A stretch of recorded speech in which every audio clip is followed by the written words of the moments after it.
اللہ تبارک و تعالی نے انسان کو مختلف قسم کے مزاج عطا فرمائے، لیکن جب وہ مسلمان ہو جاتا ہے، نبی رحمت صلی اللہ تعالی علیہ وسلم کی غلامی اختیار کرتا ہے، تو اسے حکم دیا جاتا ہے کہ وہ اپنے رویے کو انتہائی مثبت کرے، اس کے اندر خوبصورتی لائے، اگرچہ اس پر اسے جد و جہد بھی کرنی پڑے، پھر بھی وہ اپنے انداز کو تبدیل کرے، خندہ پیشانی، کشادہ جبینی اور وسیع القلبی اس کا مزاج ہونا چاہیے۔ اگر اس کے چہرے پر ہر وقت تلخی رہے گی اور اس کے لہجہ ہر وقت ترش رہے گا اور اس کے مزاج کے اندر کسی بھی قسم کا تکبر پایا جائے گا، تو یہ چیز نہ صرف اس کے اپنے لیے تکلیف کا باعث بنے گی، بلکہ جس آدمی سے بھی اس کا تعلق ہوگا، جس کے ساتھ بھی اس کا واسطہ ہوگا، وہ سب لوگ اس کے رویے کی وجہ سے تکلیف کا شکار ہو جائیں گے۔ جن لوگوں کے مزاج کے اندر ترش روئی ہوتی ہے، تلخی ہوتی ہے، وہ سخت گیر ہوتے ہیں، ان کی وجہ سے سب سے زیادہ تکلیف میں ان کے قریبی لوگ ہوتے ہیں، ان کے والدین، بہن بھائی، بیوی بچے۔ اگر ان کے ماتحت کچھ لوگ کام کرتے ہیں تو وہ سارے لوگ،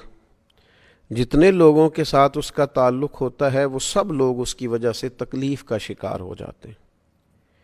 اس کے برعکس جن لوگوں کی طبیعت کے اندر اللہ تبارک و تعالی نے اخلاق کی بلندی دی ہوتی ہے اور وہ کشادہ روح ہوتے ہیں، خندہ پیشانی کے ساتھ لوگوں سے ملاقات کرتے ہیں، ان کے ساتھ جتنے بھی لوگ وابستہ ہوتے ہیں وہ یوں محسوس کرتے ہیں جس طرح وہ کسی ٹھنڈی چھاؤں میں وقت گزار رہے ہیں۔ جس سائے میں وہ بیٹھے ہوئے ہیں وہ سایہ گھنا بھی ہے اور گہرا بھی ہے۔ اور پھر بہت سارے ایسے لوگ جو پریشان حال ہوتے ہیں، تکلیف میں ہوتے ہیں، آزمائش میں ہوتے ہیں، دنیا کے دکھوں نے گھیرا ہوا ہوتا ہے، لیکن ایسے شخص سے جب وہ ملاقات کرتے ہیں جو خندہ پیشانی سے ان سے ملتا ہے، تو وہ دکھی لوگ بھی سکون محسوس کرتے ہیں۔ تو عملاً معاشرے کے اندر خندہ پیشانی سے وقت گزارنے والا آدمی، کشادہ روئی کے ساتھ لوگوں سے ملاقات کرنے والا شخص معاشرے کے اندر نہایت ہی خوبصورت کردار ادا کرتا ہے اور لوگوں کے لیے باعث تسکین بنتا ہے۔ قرآن مجید کے اندر سورہ لقمان میں حضرت لقمان اپنے صاحبزادے کو جو نصیحتیں فرماتے ہیں اور اللہ تعالیٰ نے ان باتوں کو قرآن حکیم میں بیان کیا، ان میں ایک بات حضرت لقمان نے اپنے صاحبزادے سے یہ بھی فرمائی تھی، فرمایا وَلَا تُصَغِّرْ خَدَّكَ لِلنَّاسِ، لوگوں سے بات کرتے وقت اپنا رخسار ٹیڑھا نہ کر، منہ ٹیڑھا کر کے لوگوں سے بات نہ کر، وَلَا تَمْشِي فِي الْأَرْضِ مَرَحًا، اور زمین پہ اکڑتے ہوئے نہ چل، إِنَّ اللَّهَ لَا يُحِبُّ كُلَّ مُخْتَالٍ فَخُورٍ، بے شک اللہ تعالیٰ کو ہر اکڑنے والا اور تکبر کرنے والا ناپسند ہے۔ بیٹا جب تو لوگوں سے بات کرے تو منہ کو ٹیڑھا کر کے، اپنے رخسار کو ٹیڑھا کر کے، اپنے لہجے کو ترش کر کے بات نہ کر۔ تیرا انداز خوبصورت ہو، گفتگو کرتے وقت تیرے چہرے پر تبسم ہو، تیرے لہجے کے اندر ٹھہراؤ ہو، بردباری ہو۔ نبی اکرم صلی اللہ تعالیٰ علیہ وسلم نے ارشاد فرمایا ہے، حضور سید عالم صلی اللہ تعالیٰ علیہ وسلم اپنے غلاموں کی تربیت کرتے ہیں اور ارشاد فرماتے ہیں کہ یاد رکھنا، تم ہرگز اپنے مال کے ذریعے لوگوں کو اپنا گرویدہ نہیں کر سکتے۔ تم پیسے بانٹو گے، تم لوگوں کو دو گے تو تمہارے گرویدہ ہو جائیں گے، یوں نہیں ہو سکتا۔ حضور سید عالم صلی اللہ تعالیٰ علیہ وسلم نے ارشاد فرمایا مگر خندہ پیشانی کے ذریعے تم انہیں اپنا گرویدہ کر سکتے ہو، لوگ تم سے محبت کریں گے، تمہارے قریب آئیں گے، تمہارے پاس بیٹھیں گے، تمہاری چاہت کریں گے، تم سے ملنے کا انہیں اشتیاق ہوگا۔ شرط یہ ہے کہ تم خندہ پیشانی اور حسن اخلاق کے ساتھ لوگوں کے ساتھ پیش آؤ۔ ہمارے ہاں لوگ سمجھتے ہیں کہ شاید مال و دولت کے ذریعے ہی دنیا میں پذیرائی حاصل کی جا سکتی ہے، ایسا نہیں ہے۔ اگر آپ کا لہجہ حسین ہے اور آپ کی طبیعت کے اندر لوگوں کے حق میں جذبہ اچھا ہے اور لوگ آپ کو اپنا خیر خواہ پاتے ہیں اور آپ کے پاس بیٹھ کر قلبی اطمینان محسوس کرتے ہیں، آپ کے پاس بیٹھ کر کوئی اپنے آپ کو چھوٹا نہیں سمجھتا، حقیر نہیں سمجھتا، گھٹن نہیں محسوس کرتا، اپنے آپ کو کمزور نہیں پاتا، احساس کمتری کا شکار نہیں ہوتا، تو وہ آپ کا گرویدہ ہو جائے گا، اسے آپ کے قریب آ کر قلبی اطمینان حاصل ہوگا، وہ آپ کے پاس بیٹھنے کے لیے منتظر رہے گا کہ کب وقت ملے۔ اور یہ بات عند اللہ کتنا درجہ رکھتی ہے، اللہ کی بارگاہ کے اندر اس کا کتنا مقام ہے۔ نبی پاک صلی اللہ تعالی علیہ وسلم نے فرمایا، ہرگز نیکی کو حقیر نہ سمجھنا، چاہے اپنے بھائی کے ساتھ کشادہ روی سے ملنا ہی کیوں نہ ہو، یعنی یہ بھی ایک نیکی ہے، تم مل اپنے بھائی سے رہے ہو، لیکن اللہ کی بارگاہ میں یہ تمہارے لیے ذخیرہ آخرت بن رہا ہے، تمہارے نیکی کے اعمال کے اندر اس کو درج کیا جا رہا ہے، یہ صبح قیامت تمہارے لیے تمہاری حسنات میں چیز شامل کر دی جائے گی، کبھی حقیر نہ سمجھ۔ اور ویسے بھی صدقے کا جو مفہوم نبی پاک علیہ السلام نے ہمیں دیا ہے، نیکی کی وسعت جو رسول اللہ صلی اللہ تعالی علیہ وسلم نے ہمیں عطا فرمائی، کریم محبوب علیہ السلام نے تو مسلمان کے لمحے لمحے کو نیکی قرار دے دیا، سانس سانس پر نیکی کر سکتا ہے، ہر آنے والے منٹ میں اپنے لیے ذخیرہ آخرت جمع کر سکتا ہے۔ آپ حدیث دیکھیے، ترمذی میں موجود ہے، حضرت ابو ذر غفاری رضی اللہ تعالیٰ عنہ اس کے راوی ہیں،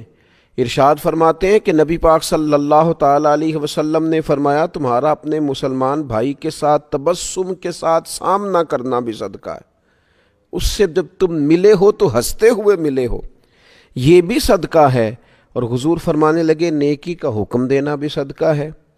برائی سے منع کرنا بھی صدقہ ہے، بھٹکے ہوئے کو راستہ بتانا بھی صدقہ ہے۔ حضور فرمانے لگے، جس کی نظر کمزور ہو اسے راستہ دکھا دینا، گویا سڑک پار کرا دینا، یہ بھی صدقہ ہے۔ حضور فرمانے لگے، رستے سے پتھر کو، کانٹے کو، گری ہوئی ہڈی کو، کسی کے پیر کو لگ نہ جائے، یہ ہڈی پتھر کانٹا اٹھا دینا، یہ بھی صدقہ ہے۔ اور نبی پاک صلی اللہ تعالیٰ علیہ وسلم نے فرمایا، اپنے ڈول سے، لوگ جاتے تھے نا کنووں پہ پانی لینے،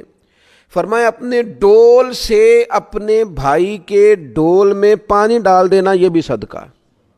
اتنی بڑی وسعت رسول کائنات علیہ الصلاۃ والسلام نے نیکی کو عطا کی، یعنی آپ کی نیت نیکی کرنے کی ہو جائے، آپ کا مزاج نیکی کرنے کا ہو جائے تو ہر گام میں نیکی ملے گی۔ تو تھوڑی سی نا خندہ پیشانی، یعنی بعض لوگ ہمیشہ ناراض ہی ملیں گے، طبیعت ہی ناراض کر لی ہے،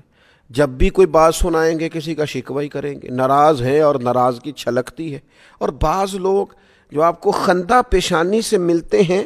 ان لوگوں کے بارے میں انسان کا یہ بھی تصور ہوتا ہے کہ یار اللہ نے اسے اطمینان عطا فرمایا ہوا ہے، یہ آدمی مقام شکوہ پر نہیں مقام شکر پر فائز،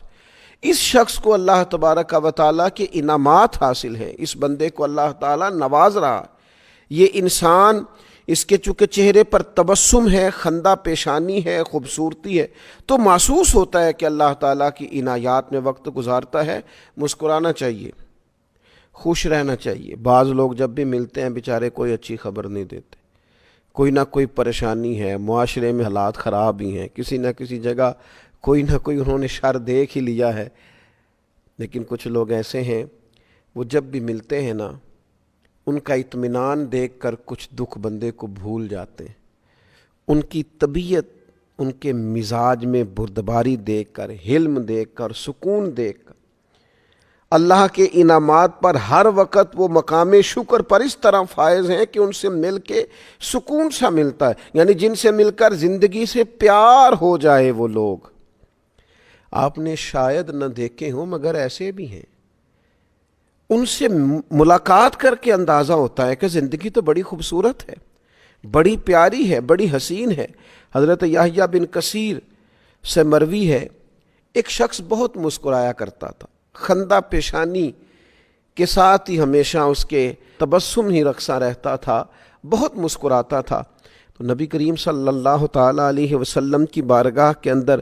اس بندے کا ذکر کیا گیا کہ یا رسول اللہ صلی اللہ تعالیٰ علیہ وسلم ہر وقت مسکراتا ہے، اس کے لہجے سے ہر وقت اطمینان گویا چھلکتا ہے، تو اللہ کے محبوب علیہ السلام نے فرمایا آگاہ ہو جاؤ، وہ مسکراتے ہوئے ہی جنت میں داخل کر دیا جائے گا۔ چونکہ مسکراتا ہے، خندہ پیشانی سے رہتا ہے، وہ چونکہ پیار بانٹتا ہے، محبتوں کو فروغ دیتا ہے، اس کے پاس یعنی جن سے مل کر زندگی سے پیار ہو جائے وہ لوگ آپ نے شاید نہ دیکھے ہوں، مگر ایسے بھی ہیں۔ اللہ تبارک و تعالی کشادہ دلی عطا کرے، خندہ پیشانی عطا کرے، اور بالخصوص ان لوگوں کے لیے جو ہمارے ساتھ رہتے ہیں۔ یہ بھی میں ضرور برسبیل تذکرہ عرض کروں، گھر کے باہر بہت سارے لوگ خندہ پیشانی سے رہتے ہیں، مسکراتے ہیں، دوستوں کے ساتھ خوش گپیاں کرتے ہیں، لیکن گھر آتے ہیں تو اللہ جانے کیا ہو جاتا ہے، ساری دکھ، ساری آزمائشیں، ساری تکالیف ساتھ اٹھا کے لے آتے ہیں۔ یعنی جن کو زیادہ وقت گزارنا ہوتا ہے ساتھ، ان کے ساتھ ان کا رویہ ترش رہتا ہے۔ اللہ کے حبیب علیہ الصلاۃ والسلام نے فرمایا تم میں سے بہتر وہ ہے جو اپنے اہل خانہ کے لیے بہتر ہے، اور فرمایا میں تم سب سے بڑھ کر اپنے گھر والوں کے لیے بہتر ہوں۔ تو قریبیوں جس طرح باہر والوں کے ساتھ آپ خندہ پیشانی سے وقت گزارتے ہیں، اس طرح اپنے گھر کے اندر بھی اس رویے کو مضبوط کرنے کی ضرورت ہے۔ اللہ تعالیٰ سمجھنے کی توفیق عطا فرمائے۔